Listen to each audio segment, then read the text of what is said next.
자, 오늘 히브리서 10장 공부 시작하겠습니다. 10장을 공부할 차례가 되었습니다. 자, 8장부터 10장까지 예수 그리스도의 그 대제사장직을 율법에 따른 레위 제사장직보다 더 우월하다라고 하는 사실을 계속해서 증거하고 있는 그러한 장이 되겠습니다. 그래서 본문에서도 이제 예수님의 그 희생 제물이 죄에 대한 완전한 해결 책임을, 구약에서는 할 수 없었던 그 일을 바로 예수님의 그 희생을 통해서 그 몸을 그리고 그 피를 쏟으심으로써 완전한 속죄, 단번 속죄를 이루셨다는 사실을 증거하고 있습니다.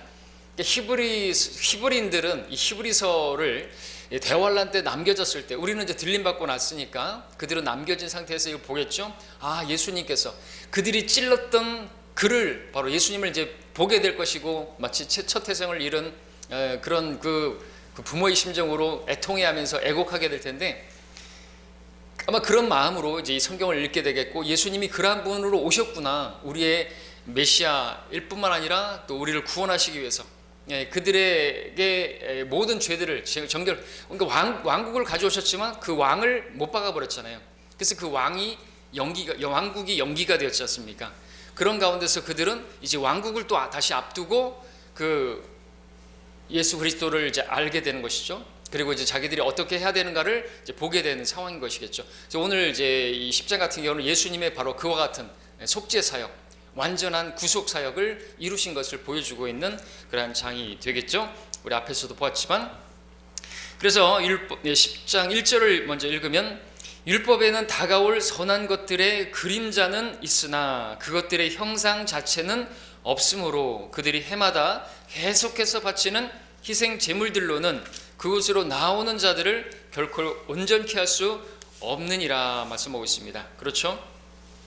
다가올 것, 선한 것들의 그림자, 율법에는 그림자라는 것이죠. 그 형상 자체는, 그 실체는 없다는 말입니다. 여기서 형상이라는 말은 그분의 모습을 닮은 어떤 우상, 그런 걸 말하는 것이 아니라 실체를 말하는 것이죠. 어떤 모양의 어떤 형상을 말하는 게, 우상을 말하는 게 아니라 실체. 그래서 고린도후서 4장 4절에서 하나님의 형상이신 그리스도의 영광스러운 복음의 광채가 비추지 못하도록 마귀가 역사한다 했는데, 하나님의 형상이신 예수 그리스도, 바로 그 예수님께서 하나님의 형상이시고 바로 그 실체이시다라는 거죠. 그래서 하나님께서 그 십계명을 말씀하실 때 내 앞에 어떤 형상도 새기지 말라고 말씀하셨잖아요.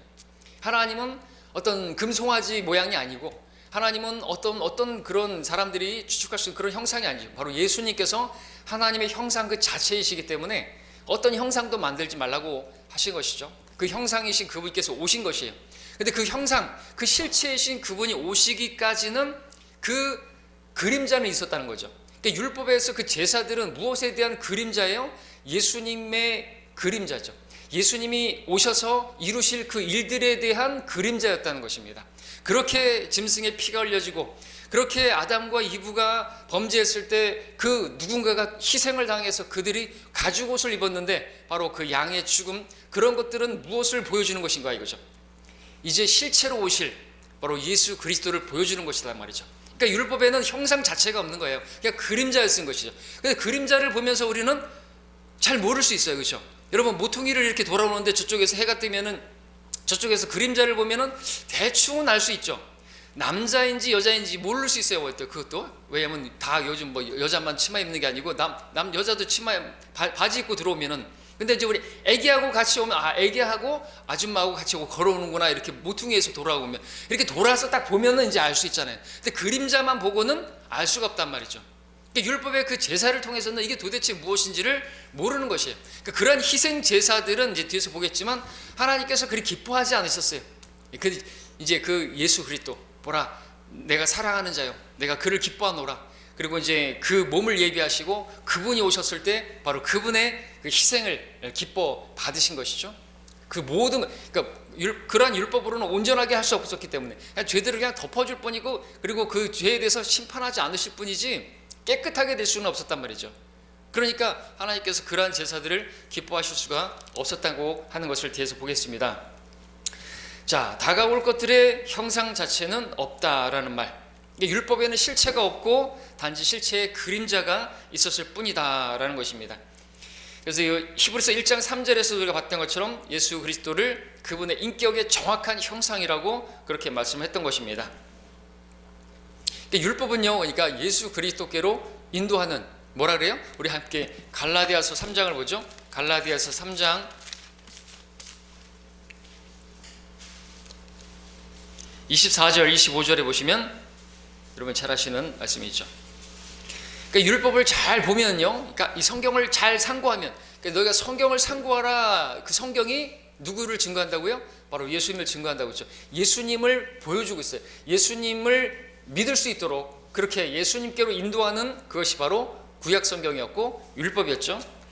갈라디아서 3장 24절, 그리하여 율법이 우리를 그리스도에게로 인도하는 우리의 지도교사가 되었으니 이는 우리를 믿음으로 의롭게 하려 함이라. 믿음이 온 후로는, 그죠? 우리는 더 이상 지도교사 아래 있지 아니하노다. 율법 아래 있지 아니하도다라는 말이죠. 지도교사, 지도교사, 스쿨 마스터라고 성경 쓰고 있는데 영어로는, 그러니까 어떤 초등학문, 초등학문이라고 또 율법을 말하고 있잖아요. 우리 초등학교 어린 아이들을 인도하는 교사 있죠. 우리 유치원의 그 교사들과 같은 역할을 하는 게 율법이었다는 것이죠. 그러니까 거기에 계속 있으면은 유치원생인 거예요. 어린아이인 거죠. 어린아이. 실체가 왔어요. 예수님께서 오셨단 말이죠. 그러니까 그런 것들은 이제 예수 그리스도께로 인도하는 그러한 지도 교사가 되는 것이다. 율법이 그렇다는 거죠.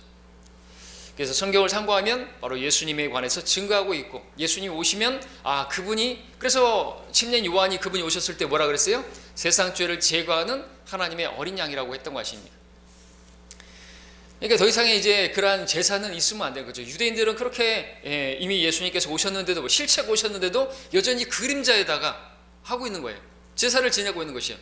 하나님께서 받으시지 않죠. 그림자는 실체가 아니지 않습니까? 그것은 아무리 해봐야 헛것이 헛것. 결코 깨끗하게 될 수가 없는 것이죠.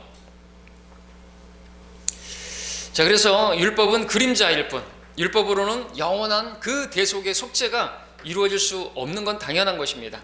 그래서 구약시대의 성도들은 율법에 따라 그렇게 짐승의 피로 그렇게 제사를 지냈지만, 그들은 그렇게 해서 그 순간순간 구원은 받았지만 그건 일시적인 구원이었을 뿐, 그것은 완전한 영원한 속죄가 아니었던 것이죠. 때문에 1절에서 그러한 구약의 희생 제물들로는 그분께 나오는 자들을 결코 온전케 할 수 없느니라고 말씀을 하고 있는 것입니다. 그렇기 때문에 예수님께서 오셨을 때 이제 구약의 성도들에게도 예수님께서 복음을 선포하실 필요가 있으셨죠. 그래서 예수님께서 십자가에서 죽으시고 감옥에 있는 영들에게 가서 하나님의 심판을 선포하시고, 그리고 아브라함의 품에 있는 데 가서 뭐라 그랬어요? 그들에게 복음을 선포하셨다는 거죠. 그리고 그 사로잡혔던 자들을 사로잡아서 올라가셨다는 것이죠. 구약 성도들에게 이제 선포하신 게 뭐예요? 베드로전서 4장에서 분명히 그들에게 가서 복음을 선포하셨다는데 기쁜 소식인 것이죠. 우리 마태복음 17장에서 모세와 엘리야가 그 변형산에서 예수님과 함께 무엇에 관해서 말했다고요? 예수님의 죽으심에 관해서. 왜? 그것이 관심 있는 것이에요. 그 구약의 그 제사로는 그들의 죄가 깨끗하게 되지 못했기 때문에 셋째 하늘에 몰고 올라갔는데, 예수님의 핏부림을 통해서 이제 그 모든 죄들이 정결케 되는 완전한 속죄가 이루어졌기 때문에 그들이 셋째 하늘로 갈 수가 있게 된 것이잖아요. 그렇기 때문에 예수님께서 그 죽은 자 가운데 3일 동안에 그 일을 하시고 아브라함에 있는 그 아브라함 품에 있는 구약 성도들을 데리고 올라가셨던 것이죠. 그 복음을, 그래서 구약 성도들에게도, 바로 그들에게도 복음이 선포될 필요가 있었다라는 것입니다. 우리 여기서 출애굽기 34장 7절을 한번 보고 가겠습니다. 출애굽기 34장 7절입니다.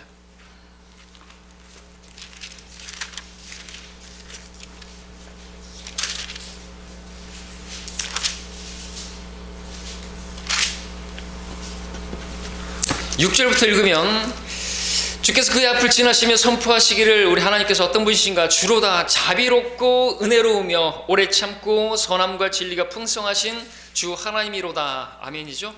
자비를 수천대까지 간직하며 죄악과 허물과 죄를 용서하나 범법자가 결코 깨끗게 되지는 아니하리니 라는 말씀을 보십시오. 하나님께서 자비로우시고 은혜로우시고 그러한 분이신데, 그리고 자비를 정말로 베풀기를 원하시는 분이신데, 그래서 그들의 그 제사를 받으시고 그 제사를 통해서 그들의 죄들을 용서하시는 분이신데, 그럼에도 불구하고 그들에게 용서는 하지만 그들이 결코 깨끗하게 되지는 않는다라는 것이죠. 깨끗하게 될 수는 없는 것이에요. 그래서 늘 많이 말씀드렸지만 구약시대는 그 죄들은 덮어주고 가려주고 그냥 심판하지 않을 뿐이라 이거죠. 어린아이가 흙탕물을 묻히고 들어왔을 때 아이고 이렇게 혼내지 않고 매를 들지 않고 아유 그래 들어가 봐 이렇게 하는 것과 같은 것이, 신약은요 혼내지 않을 뿐만 아니라 깨끗하게 옷을 갈아입히는 것이에요. 깨끗하게 해주는 것이죠. 덮어주는 것이에요. 심판하지 않는 것, 구약에는. 예. 근데 개혁성경에는 여기 뭐라고 돼 있어요? 개혁성이 이렇게 쓰고 있죠. 악과 과실과 죄를 용서하나 형벌받은 자를 결단코 면제하지 않고, 이렇게 돼 있습니다. 그 의미가 지금 가려지고 있는 것이죠. 예, 이거는 심각한 변개라고 볼 수 있고, 럭커 목사님께서는 또 이 영어 성경으로는 더욱더 그러다고 말하고자 하는 것은 뭡니까? 무슨 죄는 용서하지만 면제하지 않는다. 이 의미가 와닿질 않아요. 죄를 용서하지만 그 죄인이 깨끗하게 될 수는 없다라는 것이에요. 제거가 안 되는 것이죠. 그래서 예수님께서 오셔서 요한복음 1장 29절에서 보라 세상 죄를 지고 가는 하나님의 어린 양이 아닌 거예요. 교리적으로 지고 간다는 게 뭐예요? 십자가를 지고 골고다로 올라간다라는 그런 인상을 받잖아요. 그 말이 아니라 물론 세상 죄를 지고 가는 것은 사실 그것도 말이 아니에요. 십자가를 지고 간다는 말이잖아요. 그죠? 그분이 오신 목적은 심리 요한이 선포한 것은 세상 죄를, 그러니까 모든 사람들의 이제 죄가, 구약 시대는 죄는 용서하지만 깨끗하게 되지 못했지만 그분을 통해서 깨끗하게 된다 이거죠. 클리어하게 된다 이거죠. 여기서 클리어, 제거하는, 테이크 어웨이, 완전히 깨끗하게 되어지는 그 희생 제물로 예수님이 오셨다라는 걸 선포하는 게 바로 심리 요한의 선포인 것입니다. 그렇기 때문에 세상 죄를 지고 가는 어린 양이다라고 말하면 안 되는 것이죠. 그렇죠? 교리적인 의미가 분명하게 있기 때문에 우리는 그분을 통해서 죄가 제거됐어요. 그래서 우리 신약 성도들은 죽어도 저 아브라함의 품에 갔다가 올라가는 게 아니고 우리 셋째 하늘로 직행 올라가는 거죠. 바울이 고린도서에서 말했던 것처럼 내가 셋째 하늘에 그 낙원에 올라갔다 그랬어요. 구약시대는 누가복음 16장에서 보는 것처럼 그 아래로 내려갔던 것입니다. 지하세계, 그 낙원과 또 구름과 그리고 지옥이 있었는 것이죠. 지금 낙원은 비어 있어요. 셋째 하늘로 옮겨졌습니다. 위치가 그렇습니다. 자, 그래서 2절을 보겠습니다. 다시 우리 히브리서 10장 2절로 가서 보시면요. 자, 그렇게 나온 자를 결코 온전케 할 수 없었느니라, 깨끗하게 할 수 없었느니라 그랬습니다. 그랬더라면 2절에서 그들이 제물 드리는 일을 그치지 아니하였겠느냐, 그렇겠죠? 제물을 완전하게 깨끗하게 되었다면 그 제물 드리는 일을 그쳤지 않겠느냐 이거죠. 근데 해마다 계속해서, 그리고 매일마다 또 드리는 그러한 제사자가 있었던 것이고, 해마다 1년에 한 번씩 대속죄로 인해서 그 죄들을 정결케 하는 일이 있어야만 했었던 것이죠. 자, 이는 경배 드리는 자들이 단번에 정결케 되면 죄들에 대한 의식이 더 이상 없었을 것이기 때문이라 말씀을 하고 있습니다. 그러나 이 희생 제물들로 인하여 해마다 죄들을 다시 기억나게 하였나니 이는 황소들과 염소들의 피로는 죄들을 제거하는 것이 불가능하기 때문이라. 여기서 나오죠? 그 구약의 동물들의 피로는 죄들을 제거하는 것이 불가능하기 때문이라. 그래서 예수님께서 세상 죄를 제거하는 하나님의 어린 양으로 오셔야만 했던 것이다 라는 것이죠. 2절에서 이는 경배드리는 자들이 단번에 정결케 되었다면, 그죠? 그렇게 그 제사를 드림으로써 깨끗하게 완전히 됐다면 죄들에 대한 의식이 더 이상 없었을 것이기 때문이라. 근데 여기서 죄들에 대한 의식이라고 했을 때 그 의식이라고 하는 것은 어떤 제사 의식을 말하는 게 아니라 죄의식을 말하는 것이죠. 죄의식. 예. 그래서 근데 이제 3절에서 그렇기 때문에 그러나 이 희생제물들로 인하여 해마다 죄들을 다시 기억나게 했다는 거죠. 죄가 자꾸만 기억이 나는 거예요. 그러한 것으로는. 그러니까 죄의식에서 자꾸만 헤어나질 못하는 것이죠. 자꾸만 해마다 이렇게 또 다시 그 죄들이 기억나는 거예요. 근데 우리는 어떻습니까? 우리 앞에서 봤던 것처럼, 히브리서 9장 14절에서 봤던 것처럼 우리가 양심까지도 하물며 영원하신 성령을 통하여 흠없는 자신을 하나님께 드린 그리스도의 피가 어찌 죽은 행실에서도 양심을 정결케 하여 살아계신 하나님을 섬기게 하지 못하겠느냐. 충분히 가능하다. 우리 예수의 피는요 양심까지도 정결케 하는 거죠.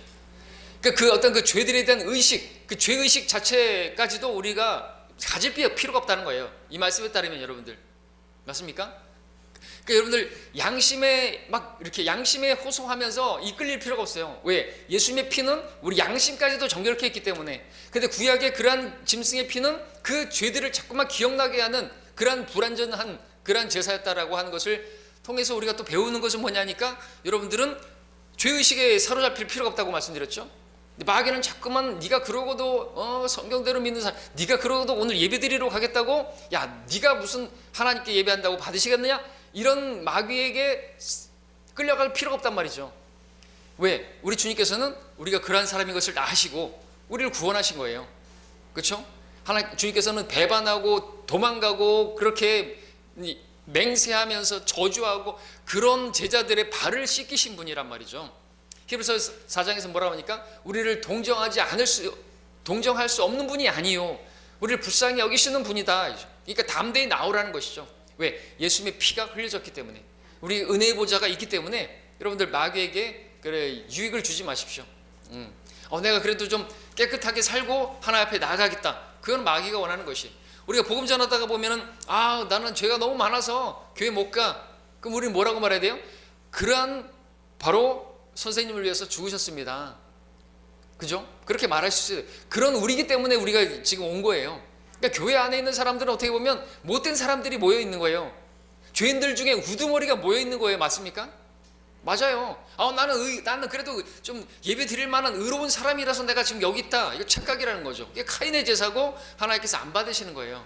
그죠? 우리는 예수님의 보혈의 근거로 지금 나온 것이죠. 하도 뭐 예수님 믿으라 그래갖고 내가 믿어줬다. 이건 믿은 게 아니고 구원받은 게 아닌 거예요. 내가 죄인인 걸 깨닫고, 그죠?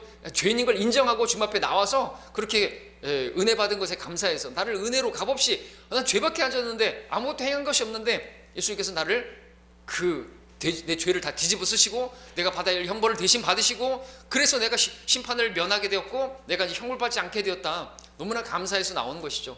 그럴 때 사람이 변화가 되는 거지 않습니까? 그게 은혜가 사람을 변화시키는 것이죠. 예? 은혜를 모르는 사람들은 그게 변화가 안 되는 거예요. 계속해서 시간이 가나도 내가 무슨 뭐 그렇게 상대적으로 나와 저 사람보다는 그래도 깨끗해, 그런 사람은 아닌 것이에요. 그러니까 구원받은 사람들은, 교회 안에 있는 사람들은 못된 사람들이에요. 그러니까 그 못된 사람들을 보면서 실망할 것도 없고, 그죠? 그럴 필요 없어요.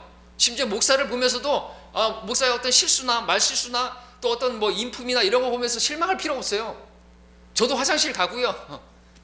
어떤 애들은 목사님이 화장실에 갔다 왔어. 그럴 필요 없다는 말이죠. 다 똑같은 우리 성정의 사람들이란 것이죠. 화나면 화내고 그런 사람들이에요. 똑같아요. 그죠? 우리 사람을 신뢰하는 사람들이 아니라 하나님을 신뢰하는 사람들이고, 하나님의 말씀을 신뢰하기 때문에 우리는 서로 용서하고 사람에 대해서는 그렇게 용서하고 그렇게 관용을 베풀고 그러는 것이지, 신뢰하면 이제 실족하는 것이죠. 실망하게 되면 실족하는 것이죠. 그렇습니다. 그래서 이러한 죄의식에 대해서 사로잡힐 필요가 없다 라는 것을 기억하십시오. 그러한 희생 제물들에 대해서 해마다 죄들이 다시 기억나는 거예요. 그 죄의식에 자꾸만 사로잡히는 거예요. 그러면 우리는 어떻게 해요? 죄의식에 사로잡히지 말아야 된다는 것이죠. 그러한 의식들, 그 죄들에 대한 의식이 더 이상 없었을 것이기 때문이라 우리는 죄들에 대한 의식을 이제 더 이상 가질 필요가 없는 것이죠. 그렇게 우리가 배울 수 있어야 되겠습니다.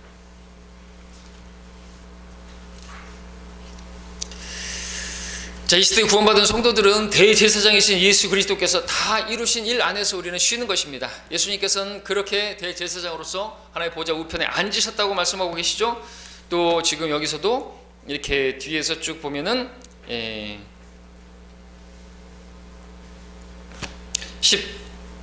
14절 13절이죠 12절이죠 이분은 한 번의 속죄제를 영원히 드린 후 하나님 오른편에 앉으셨다라는 거 계속해서 보여주고 있습니다. 대조적으로는 이 땅에 그 성막의 제사장들은 계속 매일 서서 섬겼다 그랬죠. 계속해서, 왜?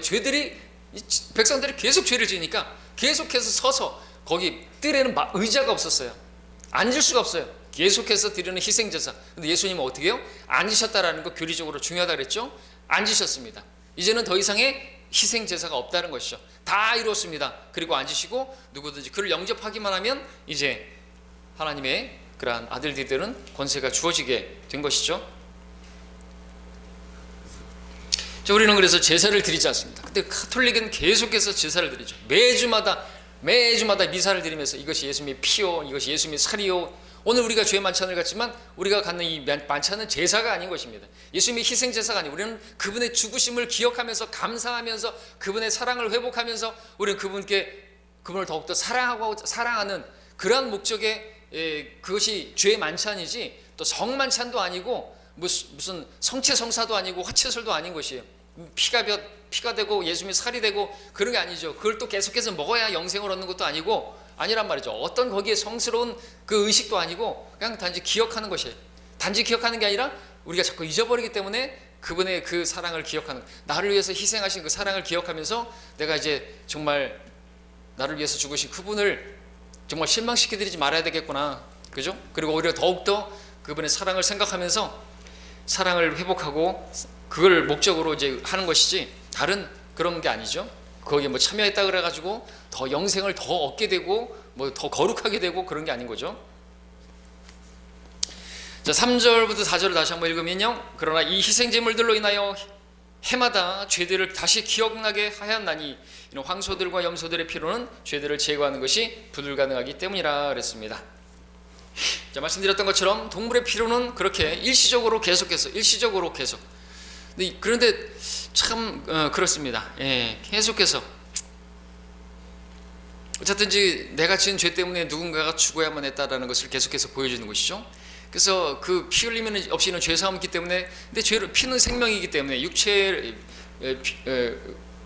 생명은 피이기 때문에, 피 흘리면 없이는 죄 사함이 있기 때문에 누군가가 피 흘려 죽어야만 했다. 이런 모습들이 뭘 보여주고 있어요? 예수님께서 피 흘려 죽으셔야 할 것을 보여주고 있다는 거죠. 예수님께서 오셔서 어떻게 죽으실 것인가. 돌에 만져 죽는 것도 피 흘리실 수 있겠지만, 또 장대에 매달린 자는 바로 이제 저주받은 것이고 나무에 매달린 자는 저주받은 것이라, 율법에 따르면. 그래서 우리 율법에 따르면 저주를 받기 위해서 장대에 나무에 매달리신 것이고, 바로 그 모든 것들이 바로 예수님의 오심을 보여주고 있었던 것이죠. 그래서 예수님의 십자가라고 하는 것은 영원한 목적에 따른 것이라고 에베소서에서 말씀하고 있죠. 예, 그냥 뭐 어떻게 하다가 유대인들이 그렇게 죽이니까 그렇게 된 게 아니라 하나님의 영원한 목적에 따라 아담과 이브에게서도 볼 수 있잖아요, 그렇죠? 아담이 죽음의 잠을 통과한 것은 이브를 얻기 위해서, 갈비뼈, 그리고 여기 옆구리가 열린 것처럼 예수님께서도 옆구리가 열리셨고 거기에서 피를 쏟으셨고 그 피를 통해서 우리 교회가 신부가 생겨났고, 이런 모든 것들이, 그림들이 다 뭘 보여주고 있습니까? 다 그분께서 세상에 오실 우리의 구원자이신 것을 다 그림자로 보여주고 있었던 것이죠. 그리고 실체가 오신 것이, 그것을 아까 1절에서 봤던 것이죠. 자, 5절 6절을 보겠습니다. 그러므로 그가 세상에 오실 때, 이것은 예수님의 초림을 말씀하시는 것이고요. 그리고 말씀하시기를, 이제 기록된 말씀을 인용하고 있는데 시편 40편의 말씀을 인용하고 있습니다. 주께서 희생 제물과 예물을 바라지 아니하시고 나를 위하여 한 몸을 예비하셨도다. 주께서 번제들과 속죄제들은 기뻐하지 아니하셨으니 라고 말씀하시고 있습니다. 7절에서는 그때 내가 말씀드리길, 오 하나님이여 보소서, 두루마리 책에 관하여 기록한 것과 같이 주의 뜻을 행하려고 내가 왔나이다 하였노라 하셨도다 말씀하고 있습니다. 예수님께서 죄로 인한 하나님께서 그 죄로 인한 희생 제물과 예물은 기뻐하지 않으신다라는 것이요. 구약의 제사에 관한 그런 분명한 구체적인 제사의 규례들을 다 주신 것은 분명하지만 하나님께서 그걸 기뻐하지 않으셨다고 말씀하고 있는 것입니다. 우선 먼저 말씀드릴 것은, 하나님께서 제사 드리는 사람들의 어떤 그 제사 드리는 것 자체를 중요하게 생각하는 것이 아니라 제사 드리는 사람들의 그 마음을 일단 원하시는 것을 보게 되죠. 주께서 원하시는 것은 상한 영을 원하신다고 했죠. 아무 제사라도 기뻐 받으시는 게 아닌 것입니다. 잠언 15장 8절에서는 악인의 희생제는 주께 가증한 것이라 이렇게 말하고 있죠. 그러니까 악인이 제사를 드리고 하나님 앞에 따라서 뭐 그렇게 제사를 드리는 것은 하나님께서 가증하게 여기시는 것이다 그랬죠. 성경은 하나님께서 가증하게 여기는 제사에 대해서 여러 번 말씀하셨는데, 대표적으로 아모스 4장 4절, 그리고 이제 이사야서 말씀인데, 이사야서 1장만 제가 읽으면 헛된 예물은 더 이상 가져오지 말라 많이 읽으셨죠? 1장 13절. 분양은 내게 가증함이요 세 달들과 안식일들과 집회들을 모으는 것도 내가 견딜 수 없으니 심지어 엄숙한 모임까지도 악한 것이니라. 너희의 세 달들과 정한 명절들을 내 혼이 싫어하노라. 그것들은 내게 짐이요 내게 지기 피곤하도다. 너희가 너희 손을 내밀 때면 나는 너희에게서 내 눈을 가리리라. 정녕 너희가 기도를 많이 할 때도 내가 듣지 아니하리니 너희의 손은 피로 가득하도다 그랬습니다. 이런 말씀 들어볼 때 사실 무슨 희생 제사를 드리고 무슨 속죄제를 드리고 이런 제사를 드리는 게 중요한 게 아니다라는 것이죠. 제물 드리는 사람이 합당치 않으면 하나님께서 기뻐하지 않으신다는 것을 보여주고 있는 것입니다. 그런 의미에서 지금 이 말씀이 하나님께서 그러한 것을 기뻐하지 않는다. 근데 이제 본문에서 말하고자 하는 것은 더더욱 무엇입니까? 단지 악한 제물이라서 하나님께서 기뻐하지 않으신다는 것 외에 더 중요한 의미가 있는데, 그것은 번제와 희생제로는 궁극적으로 죄들을 제거할 수가 없기 때문에 동물로 드리는 그 제물을 기뻐하지 않으시고 이제 대조적으로 바로 예수 그리스도의 그 희생을 통한 그분의 피를 통해서 이제 이루실 그 구속 사역을 기뻐하신다라는 것이죠. 그래서 예수님께서 오셨을 때 보라 내가 사랑하는 자여 내가 그 안에서 기뻐하노라 말씀하신 것이죠. 때문에 본문에서 말씀하려고 하는 것은 하나님께서 유일하게 원하시는 그 제물이신 예수 그리스도의 그 몸이라는 것입니다. 그래서 5절에서 나를 위하여 한 몸을 예비하셨도다 라고 말씀하고 있습니다. 물론 이제 시편 40편에서는요 이 구절이 조금 달라요, 구약에서는. 그래서 그 예수님의 몸을 예비하고 예수님 그 부분에 대해서 살짝 또 가려주고 있는데, 사실 예수님께서 그렇게 십자가에 몸 달려 죽으실 것에 대한 것은 구약에서는 감춰져 있었다 그랬죠. 그냥 그림자와 같이 그렇게 나와 있다 그랬죠. 예수님을 메시아로 받아들였다고 한다면요, 그렇게 십자가에 달릴 필요가 없으셨잖아요. 그런데 그래서 구약에서 이제 시편 40편에서는 한번 보고 지나가죠. 시편 40편에서는 조금 다르게 인용됐는데, 그러면 이제 히브리서 저자인 바울이, 저자는 성령님이시죠. 바울이 그러면 성경을 변개시킨 것인가? 아니죠. 성령님께서 의도가 있으시고 목적이 있으셔서 그렇게 바꾸신 것입니다. 하나님께서 바꾸신 것이죠. 시편 40편 말씀을 보십시오.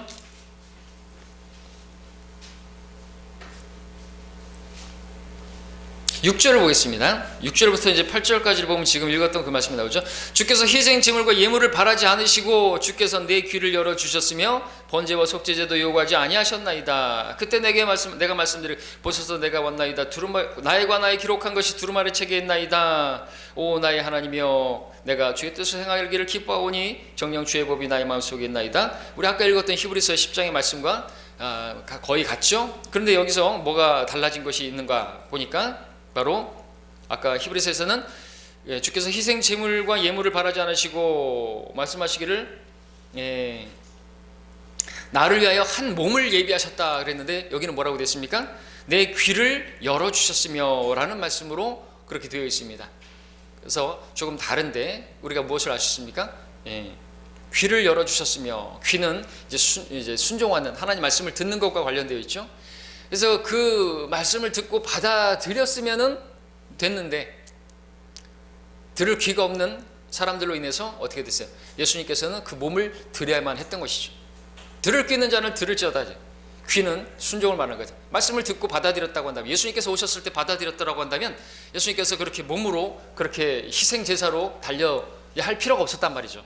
그렇죠? 그래서 이렇게 의도적으로 바뀐 것이고, 이게 성경 변개가 아니라 하나님의 의도하심에서 이렇게 바뀐 것이죠. 이해하셨습니까? 네? 이해하셨죠? 자, 그래서 이렇게 넘어가고요. 나머지 내용들은 다 같은데 그게 이제 바뀐 것을 보고 지나갑니다.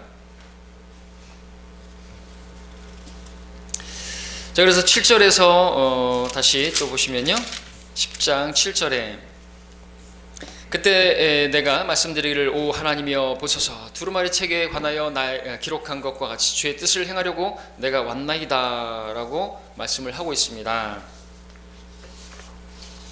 자, 계속되는 아까 시편 40편 6절 8절에 있는 내용이죠. 시편은 다윗의 시편이었고, 이 40편에서 성령에 의하여 예수 그리스도에 관하여 예언을 하고 있었던 것이죠. 다윗이 그 기록을 하고 있었을 때는 예수님에 대해서 그렇게 자기가 예언하고 있는 것이 몰랐을 것이에요. 성령의 영감으로 기록했기 때문에 그렇죠. 이 두루마리 책에 기록된 것은 다윗 때까지 기록되었던 그 성경들을 말하는 거죠. 그 책들을 다윗은 밤낮으로 읽었던 것이죠. 묵상한 것입니다. 시편 1편 2절에서 말하는 것처럼 그 율법책이었죠. 그리고 그 율법책에 기록된 내용들은 무엇을 보여주는 것이죠? 바로 두루마리 책에, 바로 율법책에 기록된 것은 나에 관하여 기록되었다. 나에 관하여 기록된 것이다. 요한복음 6장에서 예수님께서 뭐라 했어요? 성경을 상고하라. 그 성경들은 나에 관하여 기록한 것이라 그랬죠. 그러니까 율법의 책을 계속해서 보면요, 예수님을 발견할 수 있다는 말이죠.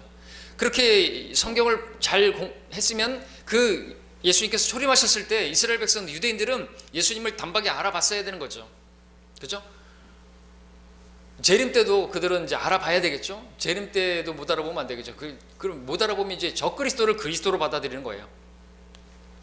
주님께서 아버지 이름으로 오셨으나 그들이 거부했지만 이제 적그리스도가 오게 되면 자기 이름으로 오게 되면 그를 영접할 것이라고 했는데 많은 또 유대인들이 또 실수하게 되는 거죠. 14만 4천을 제외하고는 그렇게 또 거부하고 결국 심판을 자초하게 될 것입니다. 자, 그렇게 해서 이 모세 율법에는 메시아가 온다는 것이 분명하게 기록되어 있어요. 창세기 3장 15절에서는 그분께서 여인의 씨로 오실 것을 예언되어 있죠. 창세기 22장에서는 바로 그 아브라함 이삭, 그 이삭을 통해서 보여지게 있는 게 뭡니까? 바로 그 예수님의 모습을 보여주고 있죠. 그리고 친히 하나님께서 어린 양이 되실 것이다 라고 하는 것이 거기에 또 기록되어 있죠. 22장 8절에서 창세기 49장 10절에서는 그분이 왕으로 오실 것이 보여져 있고, 출애굽기 12장에서 어린 양으로 예표되어져 있고, 출애굽기 17장에서 바로 모세가 바로 신명기 32장에서 언급한 바로 반석이라는 것을 보여주고 있고, 신명기 18장 18절에서는 바로 그 한 선지자, 나와 같은 한 선지자가 올 것이다, 바로 둘째 모세로서 오실 것을 예언하고 있고, 또 민수기 24장 17절에서는 그분이 왕으로 오실 때 한 별이 나타날 것을 또 예언하고 있고, 그리고 마태복음 2장에서 실제로 그렇게 그 별을 따라 동방에 박사들이, 현자들이 왔지 않습니까? 그런 것들이 다 기록되어 있어요. 별을 통해서도 보여주시고, 그렇기 때문에 변명할 수가 없는 것이고, 그런 것들이 두루마리 책에 기록된 것과 같이 나에 관하여 기록된 걸 말씀하고 있죠. 그래서 율법은 아까 뭐라 했어요? 갈라디아서에서 그리스도께 인도하는 지도교사가 되는 것이죠. 그러니까 지도와 같은 거예요. 지도, 그죠? 율법을 이렇게 성경을 보게 되면 바로 예수 그리스도를 발견할 수 있는 지도, 조각조각 그림자와 같이 이렇게. 근데 약간 희미해, 그죠? 그런데 실제로 오신 것이죠. 그러면 이제 알아봐야 되잖아요. 공부하지 않은 사람들은 못 알아보겠지. 지금도 마찬가지예요. 성경을 안 보는 사람들은 교회를 다니면서도 예수님을 못 알아보고 있어요. 그리고 구원을 여전히 믿음이 아니라 행위로서 구원을 받으려고 하는 사람들은 지금 못 알아보고 있는 거죠. 이유가 뭡니까? 너희 영생을 얻으려고 나에게 오지 않는다. 성경을 상고하라. 성경은 바로 나에 관하여 증거하고 있고, 그분이 행하신 일이 무엇인가 보여주고 있죠. 근데 히브리서는 바로 이제 대환란 때 남겨져 있는 사람들이 이제 후회하면서 가슴을 치면서 우리가 그 메시아를, 바로 그 완전한 속죄를 이루신 그분을 거부했구나, 통탄해야 할 것이죠. 그리고 그들은 이제 믿음과 행위를 지키면서 끝까지 견뎌야만 그들이 왕국에 들어가게 되는 것입니다. 우리는 끝까지 견뎌야 구원받는 사람들이 아닌 거죠. 예. 그래서 이 히브리서 10장의 이제 마지막에 보면 뭐가 나옵니까? 10장에서 이렇게 쭉 나오지만, 그렇게 하면서 이제 29절 같은 경우도 보시면 26절부터 보시면은 이는 우리가 진리의 지식을 받고 난 후에 고의적으로 죄를 지으며 더 이상 죄를 지은 희생자가 남아있지 않다고 말하고 있고, 다만 대적하는 자들과 짓밟힌 심판과 맹렬한 분노를 두려운 마음으로 기다리는 것만 남아있고, 모세 율법을 경시한 자도 자비를 얻지 못하고 두세 증인으로 죽었는데 하물며 하나님의 아들을 짓밟고 또 자기를 거룩하게 언약의 피를 거룩한 것으로 간주하지 않고 또 그 은혜의 영을 모욕한 자가 얼마나 더 심판을 받아야 마땅한지를 생각하라 그랬어요. 이게 누구예요? 바로 유대인들이잖아요. 예수님을 십자가에 못 박은, 하나님의 아들을 공개적으로 십자가에 못 박은 그들이 누구예요? 얼마나 큰 심판을 받을지 그들은 알아야 되는 것이죠. 그렇게 말하면서 이제 31절에서는 살아계신 하나님의 손안으로 떨어지는 것은 두려운 일이라 그랬어요. 그죠? 하나님의 손안에 떨어지는 게 두려운 거래요. 우리 주님께서 요한복음에서 우리 그분 안에 손에 있죠. 내 아버지 손에서 나를 빼앗아갈 자가 없다 그랬죠. 우리는 그분의 손안에 있으면 우리 두려워할 게 아니에요. 근데 이 사람들은 하나님의 손안에 떨어지면 죽는 거예요. 그냥 다른 것은 가치가 않은 것이죠. 그리고 쭉 이야기하면서 이제 36절에서 또 뭐라 합니까? 35절에서는 확신을 버리지 말라. 큰 상이 있느니라. 그들은 왕국에 들어가게 될 것이죠. 이 상은 그들에게는 구원이 상이죠. 히브리서 1장에서 구원을 상속받을 자들을 섬기는 영들이 천사들이라고 했죠. 그리고 하나님의 뜻을 행한 후에 그 약속을 받기 위함이라는 말씀이 있죠. 그리고 조금 있으면 오시리니 지체하지 않겠다 하죠. 이 왕국이 왕으로 오시는 예수님을 바라보는 거죠.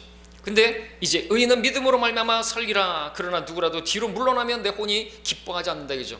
실족하거나 이제 환난 때 미끄러지고 뒤로 물러가고 부인하고 짐승의 표 바꾸면 하나님께서 기뻐하지 않는 것입니다. 이런 말씀들이 나오고 있는 것이죠. 예. 자, 그럼 다음 시간에 이제 공부할 것이고요. 계속해서 보고자 하는 것은 이제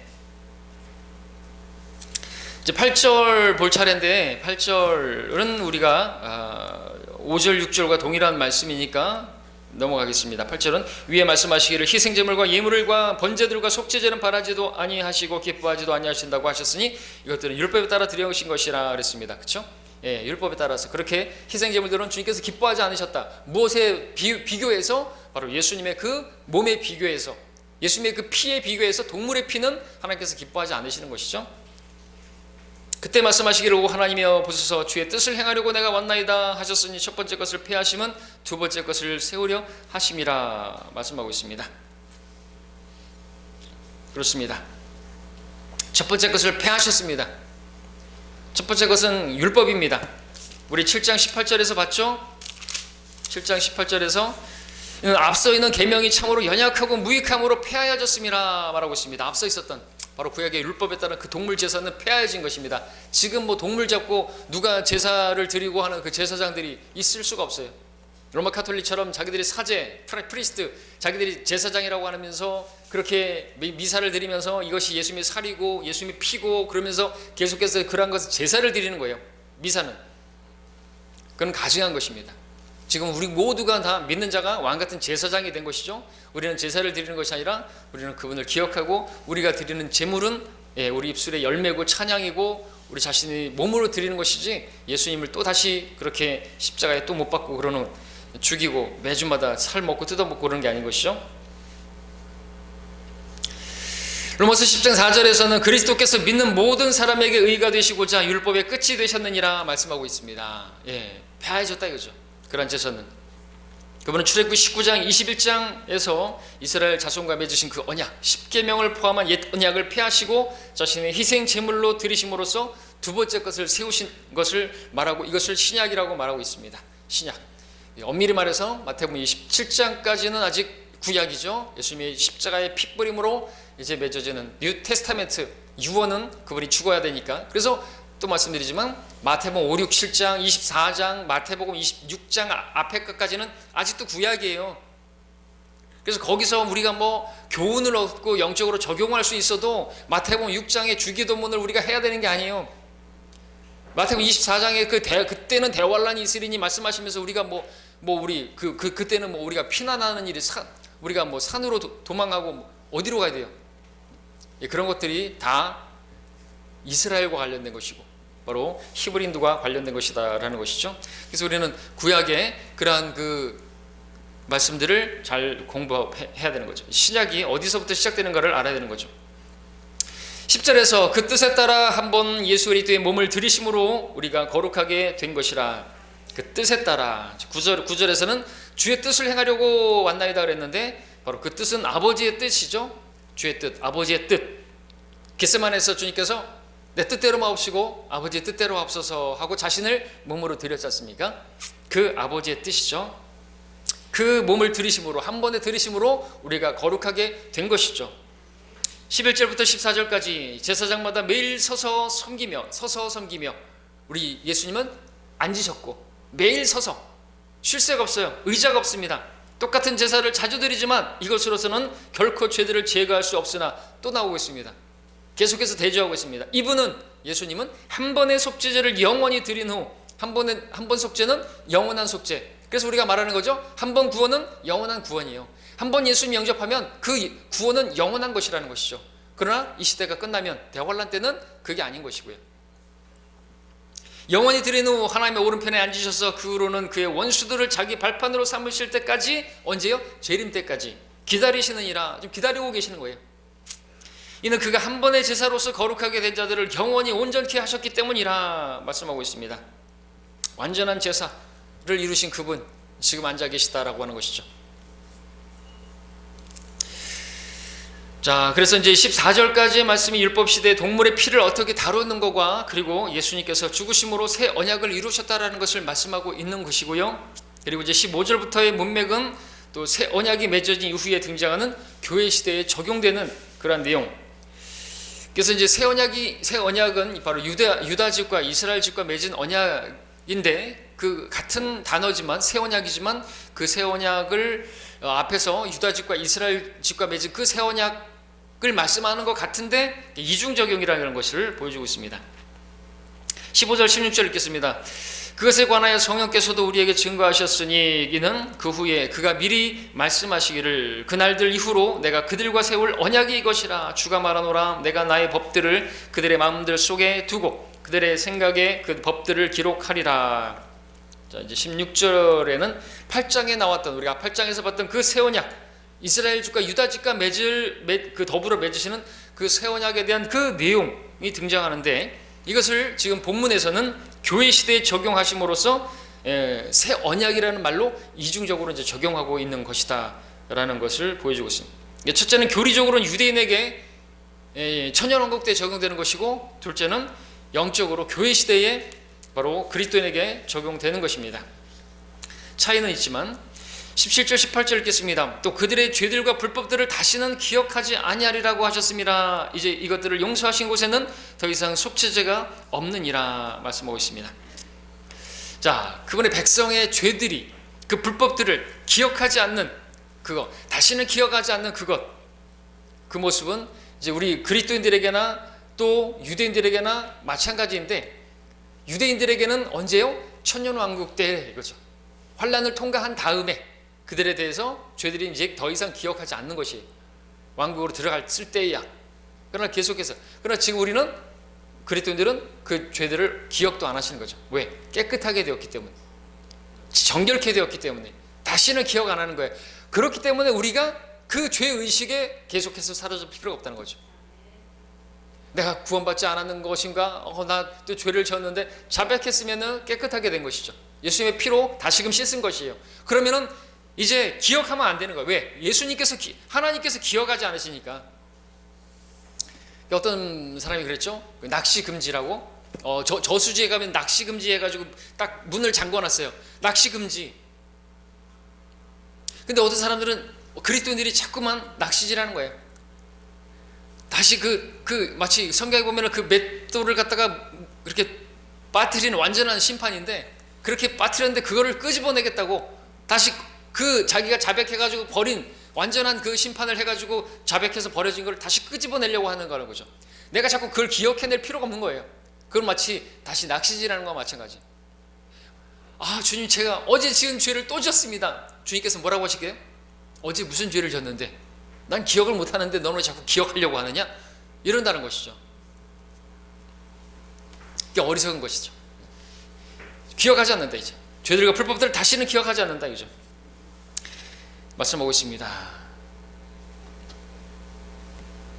자, 19절 20절로 넘어가겠습니다. 그러므로 형제들아, 우리가 예수의 피로 인하여 담대하게 지성소로 들어가나니 이는 우리를 위하여 바치신 새롭고 살아있는 길, 휘장 곧 육체를 통하여 들어가느니라. 자, 이것은 우리 신약에 그대로 적용되죠. 즉 우리가 그대로 받아들일 수 있는 말씀입니다. 20절에서 새롭고 살아있는 길이라고 말씀하십니다. 그 길은 누구예요? 예수. 어떤 길이 아니라 예수 그리스도. 나는 길이요, the way. 다른 길은 없습니다. 생명으로 들어가는 유일한 길, 예수 그리스도. 이는 그가 우리를 위하여 바친 새롭고 살아있는 길로 휘장 곧 그의 육체를 통하여 들어가느니라. 휘장 곧 그의 육체라고 했으니까 그 육체는 그 휘장이죠. 그래서 그 육체가 찢어졌을 때, 십자가에서 그렇게 우리를 위해서 찢기신 그 몸이 찢겨졌을 때, 그리고 그 창호를 받으시고 찢겨졌을 때 실제로 성전의 휘장이 어떻게 됐어요? 위에서부터 아래로 찢어졌죠. 예수님의 육체가 찢겨졌을 때, 팍 찔렀을 때, 찢겨졌을 때 휘장이 찢겨진 것이. 그래서 여기서 휘장 곧 육체라고 말하고 있는데, 그 휘장은 또 전 우주에서 둘째 하늘과 셋째 하늘 사이에 물층이 그렇게 이제 휘장이 찢겨지고 우리가 그 지성 속 셋째 하늘까지 나아갈 수 있는 길이 열렸다는 것이죠. 그분은 길이시고 또 그분은 문이시죠. 그분께서는 우리의 문이 되시는 거예요. 그래서 우리는 휴거될 때 그 문을 통과하게 될 것이에요. 그 물에 구멍이 있을 거라는 거죠. 어떤 하늘에 창들이 있다고 또 말씀하고 있는데 우리가 거기로 들어갈 거예요. 우리 주님께서는 그 길이 되시고 그 길에 또 셋째 하늘까지 가는데 문이 있는데 그 문은 그 예수님께서 문이 되시는 거예요. 그러니까 예수님 영접하게 되면 다 가진 거예요. 그 문을 가지게 된 것이고 그 길을 갈 수 있는 것이고 우리는 셋째 하늘까지 올라갈 수 있는 것이고 우리 능력으로 되는 게 아니라 주님의 능력으로 되는 것이다라는 것이죠. 자, 우리 이러한 주님 그리고 이러한 주님의 보혈을 우리가 찬양하지 않을 수가 없는 것이죠. 아무 공로 없는데 그분께서 다 해주신 것이에요. 다 이뤘습니다. 우리는 그 안에서 쉬는 것이고 우리가 할 수 있는 건 그분을 찬양하는 것이고 우리가 영적인 제사장들로서 주님께 높여드리는 것이고 이렇게 하는 것이죠. 그래야만 마땅한 것이죠. 그 은혜를 아는 자들이 그렇게 해야 마땅하죠. 다음 시간에 우리 21절부터 공부하겠습니다.